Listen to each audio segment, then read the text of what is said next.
As the release of the first battle box, Winds from the North, fast approaches, it's time to ask, what's next for the world of Warcrow?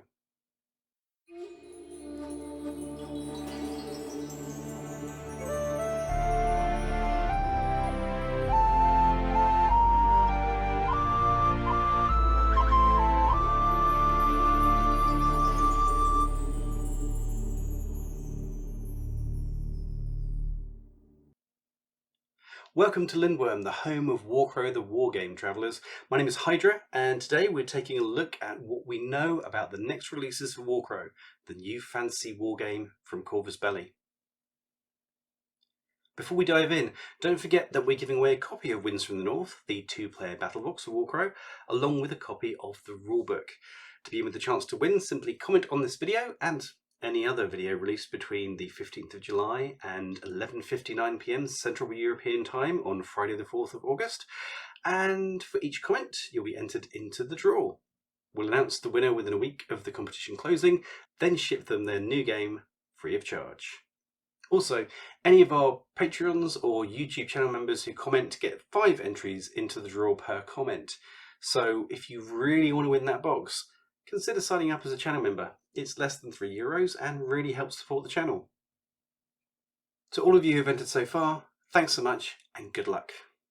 Right, on with the video. If you're a player of Corvus Belli's sci-fi game Infinity, then the two-player battle box for Warcrow will be familiar. This is the same model that CB have been using for years with Infinity. One box, terrain, rules, tokens and dice, plus 2 opposing forces of 7 minis each, all for a very reasonable price. Then, when that drops, we get an expansion box called Beyond, which adds 3 minis to each army. Wouldn't you know it, here's Beyond Winds from the North, the expansion for the Winds from the North battle box. Amazing! And wouldn't you know it, it contains 6 minis, 3 for Hegemony and 3 for the Northern Tribes. But what are they, what do they do, and when does the box drop? Let's take a look. Beyond Winds from the North contains a character and 2 model unit for both factions. These are designed to both support and add flavour to the units from the main battle box. Starting with Hegemony of Emberseg, the box contains Lady Telia, a standalone character plus a pair of Dwarven Pioneers. Lady Telia is a human character who was once a pioneer, but now leads the Arquebus's first company. She's an absolute dead-eye sniper boss, which her profile reflects. So let's take a look. For 25 points, you're getting a ranged attacking beast. Telia adds 2 command tokens to your pool. These can be used to trigger various skills and abilities in game, so more is good. Her 3/3 move is fine, 9-stride charge will, hopefully, be all but redundant. 3 wounds is okay, willpower of an orange and yellow are kind of fine, as is her morale of 1. When it comes to skills, she starts being interesting. Elite lets you replace any hollow dice results with solid, so where other units would ignore hollow hits on an attack dice, Telia converts them to a hit. Scout is very nice. This lets you deploy Telia last or hold her back until the game has started. Then you can deploy anywhere in your deployment zone or adjacent to a board edge outside the enemy's deployment zone. If you opt for the board edge deployment, you need to be 12 strides from any enemy and out of line of sight. You then have to activate her immediately and can only perform 1 short action.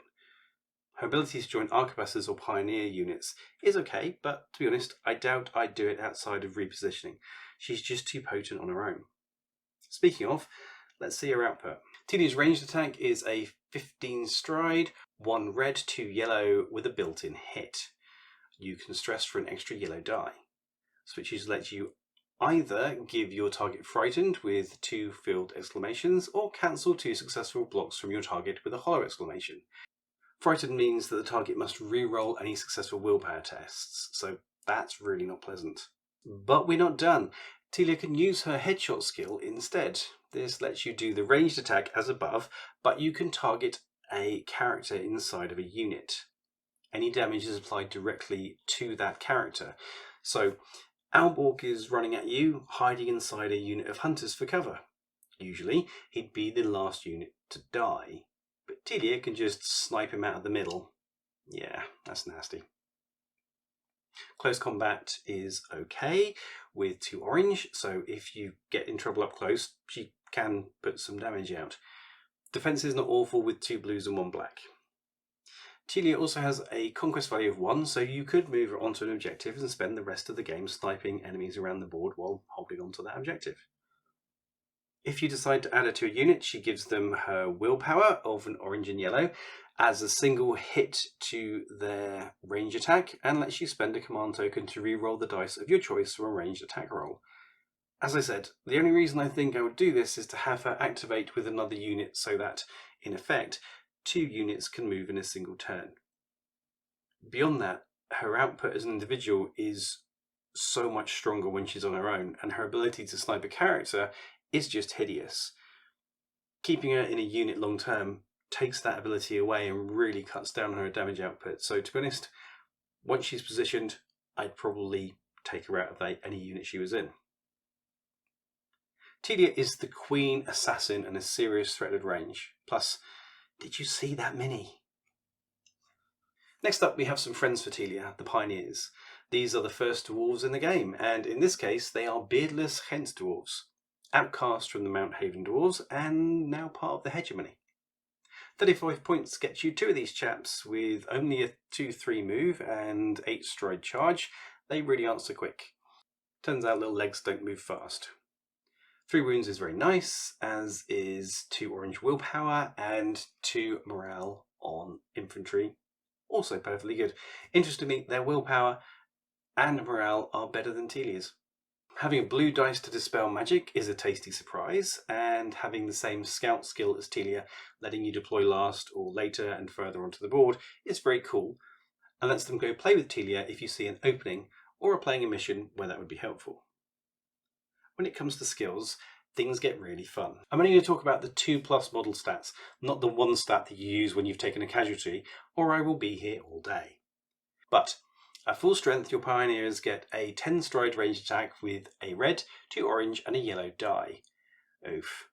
But then we get a 2 solid exclamation mark switch, which lets you shove the target 3 strides, or, if you've done that already, cancel a block. You can also spend a single exclamation to give the target the disarm state, enabling you to cancel 1 successful attack die from the next attack by that unit.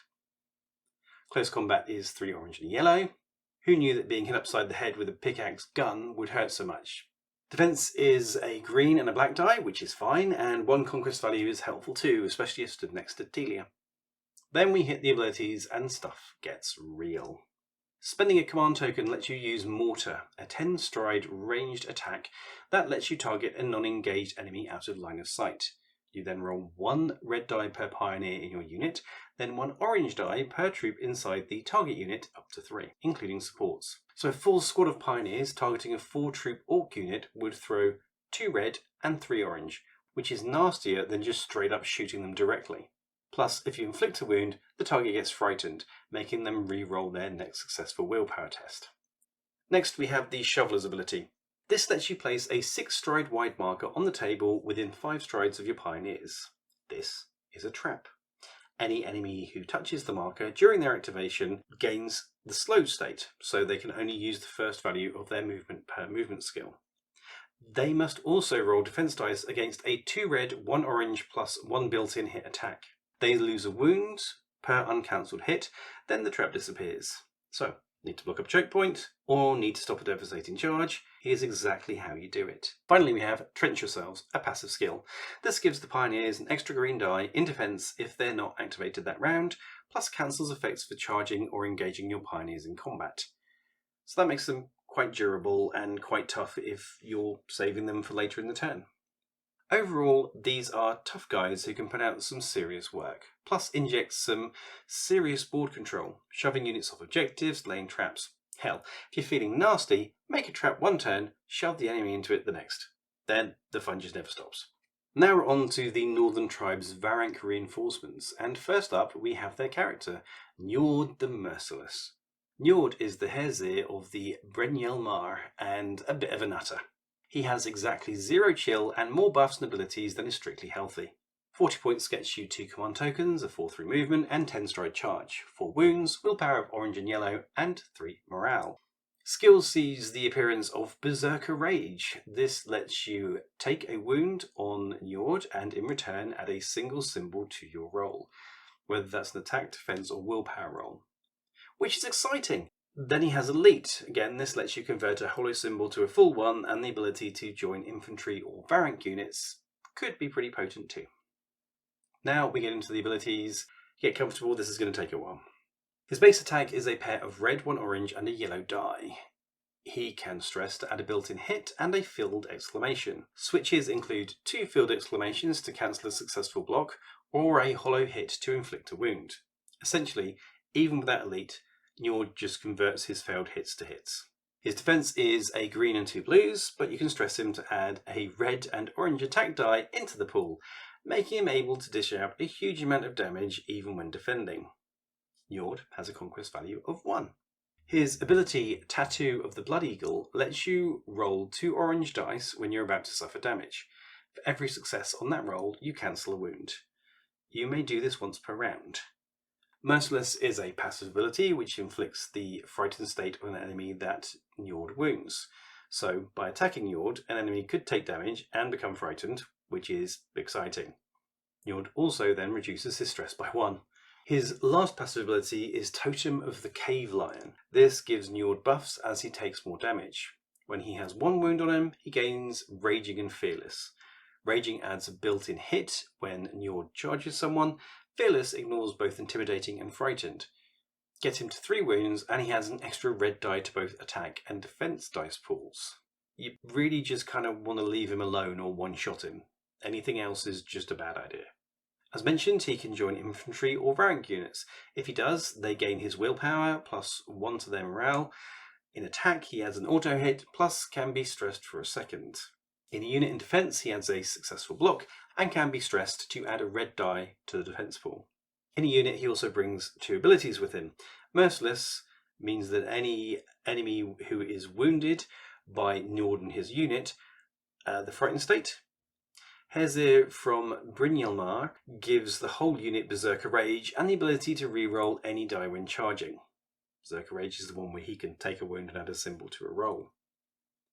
Njord is an absolute monster, handing out negative effects and ripping apart enemy units. He's a death dealer of the most violent sort.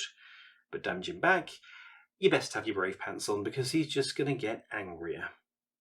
Last but not least, we have the variant skin changes. These are an elite vanguard unit capable of extreme violence. Should we take a look at them? 35 points gets you 2 of these monsters. 4-3 movement with a 10 stride charge is pretty okay. 3 wounds and an orange plus yellow willpower does the job. 2 morale is pretty fine.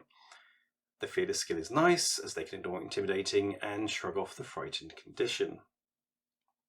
Their stats are mostly straightforward. When you have 2 of them, they throw a rainbow of 1 red, 3 orange and a single yellow to attack. The hollow exclamation gets you an extra wound on your target. Defense is a blue and 2 black. You can stress them to add in a red attack die to your defense pool with an auto hit. On your defense die, the solid block symbols have a switch which adds in another hit on your defense roll, so that's nice. That means that if you block damage, you damage the enemy in return. Their passive ability lets you make a choice at the start of the game, either increase their wound stat by 1 and reduce their movements skill from 4-3 to 3-3, or gain the scout ability for sneak deployment shenanigans. This lets you tune your skin changes to the role you need on the battlefield. Scout could be very useful if, for example, the enemy has some scouting shooty dwarves or the Queen of Snipers. It could also change depending on the particular type of mission that you have ahead of you.